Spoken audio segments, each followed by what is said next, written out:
Les interdictions de quitter le pays, les IST1, les interdictions de sortie du territoire national et les privations de passeport. Aujourd'hui, près de 30 000 Algériennes et Algériens, je dis bien près de 30 000, c'est quand même énorme comme chiffre. 30 000, c'est une ville, c'est une petite ville, c'est une ville. Près de 30 000 Algériennes et Algériens sont ou privés de leur passeport ou placés sous ISTN par des appareils judiciaires et sécuritaires du pays. C'est une violation caractérisée des droits de l'homme. C'est aussi grave d'emprisonner quelqu'un que de l'empêcher de circuler librement dans son pays ou de quitter librement et de revenir librement dans son pays. Un pays qui expulse son propre citoyen, qui a sa propre nationalité. C'est interdit par toutes les lois du pays, par toutes les lois internationales, par toutes les lois nationales. Malheureusement, nous n'avons plus une Ligue algérienne de défense des droits de l'homme, qui a été dissoute en 2022. C'est devenu même une transgression en Algérie de parler des libertés publiques, des droits de l'homme et des libertés individuelles. C'est comme un chiffre. Il y a eu 11 000 arrestations en Algérie depuis le début du Hirak. 11 000 arrestations. C'est la persécution. Gratuite et méchante. On parle beaucoup des arrestations politiques en Algérie, on parle beaucoup des emprisonnements, on parle beaucoup de la répression, on parle beaucoup de plusieurs mesures de privation de liberté publique et individuelle. Mais il y a un problème sur lequel nous n'avons jamais assez parlé. Très peu, pratiquement aucun média n'en parle, et très peu d'activistes, d'opposants algériens ou de partisans du changement démocratique et pacifique en Algérie n'en parlent. C'est les interdictions de quitter le pays, les IST1, les interdictions de sortie du territoire national et les privations de passeport. Nous avons fait une enquête et nous avons découvert aujourd'hui près de 30 000 Algériennes et Algériens. Je dis bien près de 30 000, c'est quand même énorme comme chiffre. 30 000, c'est une ville, c'est une petite ville, c'est une ville. En Europe, c'est même une ville moyenne, parce que les petites villes, c'est entre 10 000 et 15 000. C'est la taille d'une ville, c'est une population d'une ville. 30 000 Algériennes et Algériens, près de 30 000 Algériennes et Algériens sont ou privés de leur passeport ou placés sous ISTN, interdiction de sortie du territoire national, par des appareils judiciaires et sécuritaires du pays. Et pourtant, la majorité écrasante de ces Algériennes et des Algériens n'ont pas été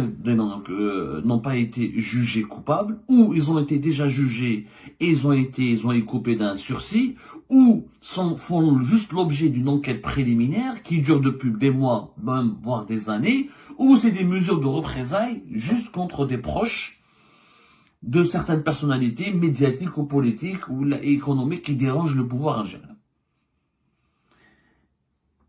30 000, presque 30 000 Algériennes et Algériens. Ou leurs passeports leur ont été enlevés, ils sont convoqués par la justice, on leur enlève les passeports, ou convoqués par les services de sécurité, on leur enlève les passeports, ou ils font l'objet d'une ISTN, interdiction de sortie du territoire national, sans qu'on leur enlève le passeport, ou tout simplement, ils ont gardé le passeport, et il n'y a pas une ISTN qui leur a été dévoilée ou communiquée par les services de justice, parce qu'ils sont cités dans aucune affaire de justice, mais ils ne peuvent pas quitter le pays parce que les services de sécurité ont reçu les instructions, sur aucune base légale, de les refouler, de ne pas les laisser partir.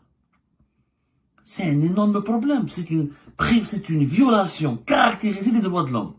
La liberté de voyager, la liberté de bouger, la liberté de sortir, la liberté de se déplacer est l'une des libertés fondamentales des droits de l'homme. L'un des droits fondamentaux des droits de l'homme et l'une des libertés fondamentales des êtres humains. Je rappelle que la Constitution algérienne, dans son article 49, la Constitution de 2020, c'était l'article de 55 de la Constitution de 2016, tout citoyen jouissant de ses droits civils et politiques a le droit de choisir librement le lieu de sa résidence et de circuler sur le territoire national. Le droit d'entrée et de sortie du territoire national lui est garanti. C'est un article de la Constitution algérienne. C'est un article qui parle d'une liberté fondamentale, la liberté de se déplacer, la liberté de voyager, de s'établir ou de circuler sur le territoire national et le droit d'entrée et de sortie du territoire national. C'est un droit civil. Les Algériens et les Algériens sont privés de l'un de leurs droits civils et politiques. Pourquoi? La majorité d'entre eux. Parce que ceux qui ont été condamnés ou ont été incarcérés, emprisonnés, N'en parlons pas. Ils ont été emprisonnés, ils sont incarcérés. Ok, il n'y a pas de problème. Il n'y a pas de problème. Si, parce que malheureusement, même dans les cas d'emprisonnement, même dans les cas de placement en détention, il y a beaucoup de considérations politiques, c'était des procès ou des procédures expéditives, il n'y a pas d'enquête assez sérieuse, il n'y a pas d'instruction sérieuse, on a rempli les prisons, en Algérie, les prisons sont remplies. Il y a d'ailleurs le chiffre, le nombre de prisonniers n'est même pas raconté, n'est même pas révélé. Je sais jusqu'en 2022, on a atteint 90 000 prisonniers. Après, il y a eu pas mal de vagues de libération. Quel est le nombre précis exact aujourd'hui?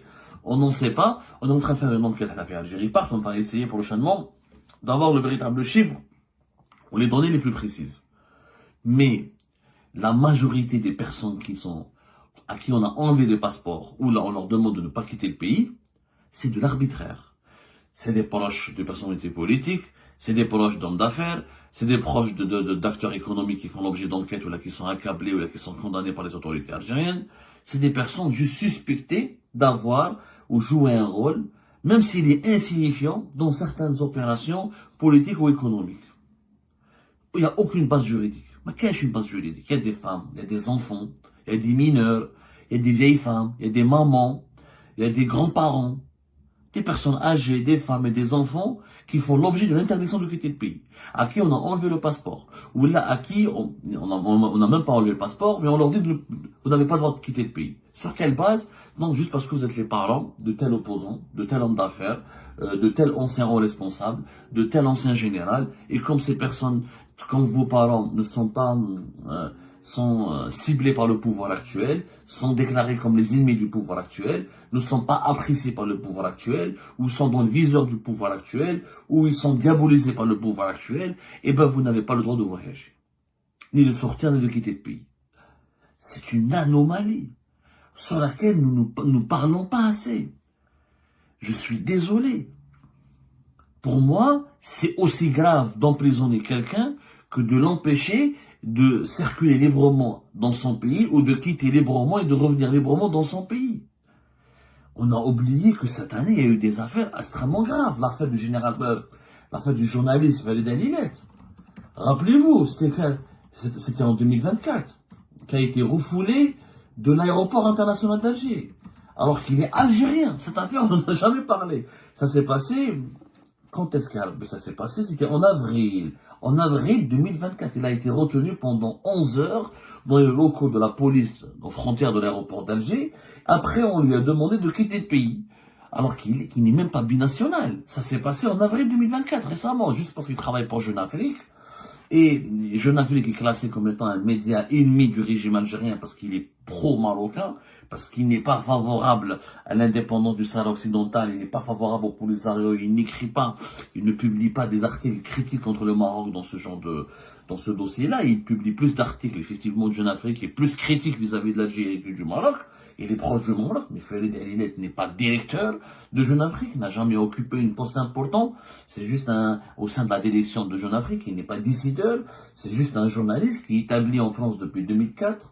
Il a juste une carte de séjour, il se rendait régulièrement dans son pays. En 2023, il s'est rendu à 3 reprises en Algérie dans le cadre de son travail, et pour retrouver sa famille. Et en avril 2024, à la surprise générale, des conseillers au niveau de la présidence de la République ou le ministère de la Communauté ont décidé d'expulser un Algérien. C'est jamais vu, hein. Attendez, ça c'est une affaire elle n'a pas, franchement, 2024, ça va des choses qui n'ont pas requis suffisamment notre attention. Un pays qui expulse son propre citoyen, qui a sa propre nationalité. C'est interdit par toutes les lois du pays, par toutes les lois internationales, par toutes les lois nationales. Tu expulses quelqu'un qui porte la nationalité algérienne et qui veut revenir dans son pays, juste parce qu'il travaille pour un organe médiatique qui est classé comme étant hostile aux intérêts politiques du régime. Ça n'a pas de sens. Il est algérien. Il a le droit d'entrer dans son propre pays. Bon, Walid Alilet, il a eu un sort quelque part heureux. Il a un sort clément. Parce que d'autres Algériens qui sont binationaux ou là, qui sont même titulaires uniquement de la résidence, sont rentrés en Algérie, ils ont été emprisonnés, placés sous ISTN, incarcérés, jugés. Il y a des Algériens et des Algériens qui ont quitté la France ou le Canada et se sont retrouvés en Algérie, juste parce qu'ils ont pris un café. Je vous assure, ils sont très nombreux. Il y a des Algériens et des Algériens, juste parce qu'ils ont pris un café avec un militant du MAC, avec un sympathisant du MAC, où là ils ont participé à une activité politique qui n'était pas organisée par le MAC ni par Rached. Juste parce qu'ils étaient dans une activité politique à côté de certains militants de Rached, de la du MAC, qui sont classés comme mouvement terroriste, où là on les a vus croiser le chemin d'un activiste du MAC ou là de Rached. Ils ont été arrêtés dans les aéroports, au niveau des ports, inquiétés, placés sous contrôle judiciaire, placés sous enquête. Il y a des dizaines de cas. On les recense même pas. Malheureusement, nous n'avons plus une Ligue algérienne de défense des droits de l'homme, qui a été dissoute en 2022, qui avait l'habitude de faire ce travail, de donner des chiffres, de donner des cas, de donner de faire des comptes rendus assez précis, etc. En 2023, voilà, c'était en 2023 qu'elle a été dissoute officiellement, en janvier 2023, la Ligue algérienne de défense des droits de l'homme. Il n'y a plus Rage, il n'y a plus d'associations, il n'y a plus de syndicats autonomes qui peuvent parler, il n'y a plus de défenseurs des droits de l'homme qui peuvent activer sur le terrain. Même les avocats qui m'a Bouchechi, qui m'a etc., qui m'a Zoubida Assoul, qui a activé pour défendre la cause des détenus politiques, même le Comité national de défense des détenus d'opinion a été dissous. Les avocats peuvent à peine parler, peuvent à peine s'exprimer. Il y a une chape de plomb extrêmement dure qui pèse sur leur tête. C'est devenu un tabou, c'est devenu même une transgression en Algérie de parler des libertés publiques, des droits de l'homme et des libertés individuelles. C'est devenu une transgression, ce qui n'est pas normal.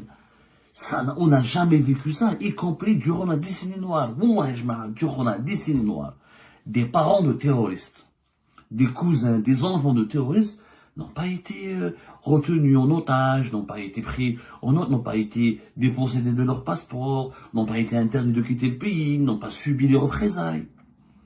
Je vous assure, hein, allez voir les militants du FIS, les plus dynamiques, les plus connus, les militants même, les anciens éléments des groupes terroristes armés, vous leur demandez à leurs cousins, à leurs proches, à leurs femmes, ils vous diront on n'a pas subi de représailles.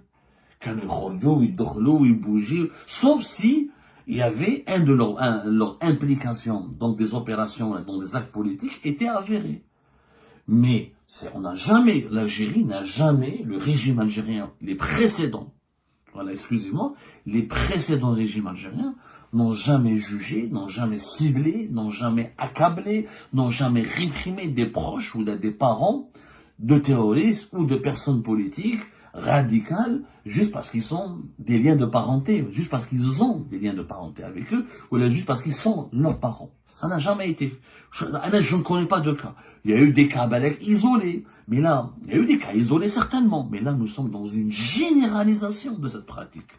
Nous sommes dans une généralisation de la répression des proches, des parents, des personnes entretenant des liens amicaux ou familiaux avec des personnalités politiques et des personnalités du monde économique qui sont visées ou qui font l'objet d'une opération judiciaire ou d'une enquête sécuritaire de la part des autorités actuelles. C'est pas normal. Quand on a visité 5 000, 6 000, c'est comme un chiffre. Il y a eu 11 000 arrestations en Algérie depuis le début du Hirak. 11 000 arrestations. 11 000 arrestations.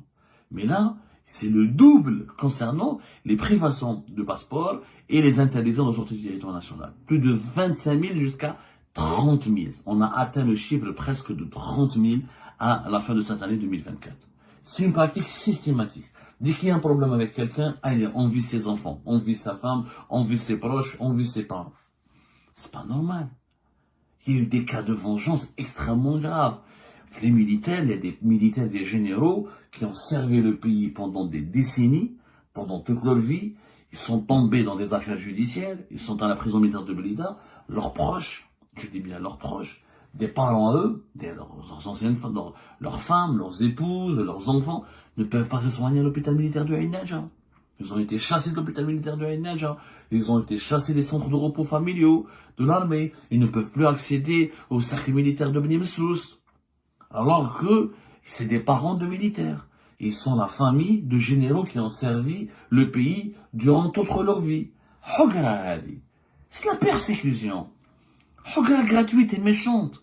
Un enfant, une femme, une vieille femme, un grand-père, une grand-mère. Mais c'est des gens qui sont totalement inoffensifs et qui ne sont pas du tout impliqués dans les actes supposément au qualifié de subversifs de leur père ou de leurs proches ou de leurs frères ou de leurs grands frères. Ça n'a pas de sens.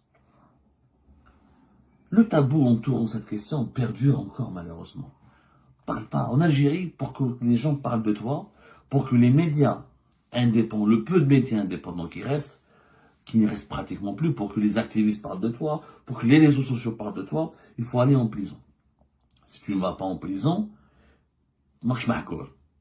Si tu es libre à l'extérieur, mais privé de ton passeport, privé de tes droits politiques et civils, et privé du droit de quitter le pays, de voyager, les gens ne parlent pas de toi, on considère ça sur un moindre mal. Tellement la répression s'est banalisée, tellement la méchanceté s'est banalisée, tellement la persécution s'est banalisée, c'est devenu pratiquement normal de ne pas pouvoir quitter le pays, de ne pas pouvoir avoir son passeport, de faire l'objet d'être sous contrôle judiciaire pendant des ans. Il y a des personnalités politiques qui ont été jugées, rejugées, ils sont toujours placés sous contrôle judiciaire.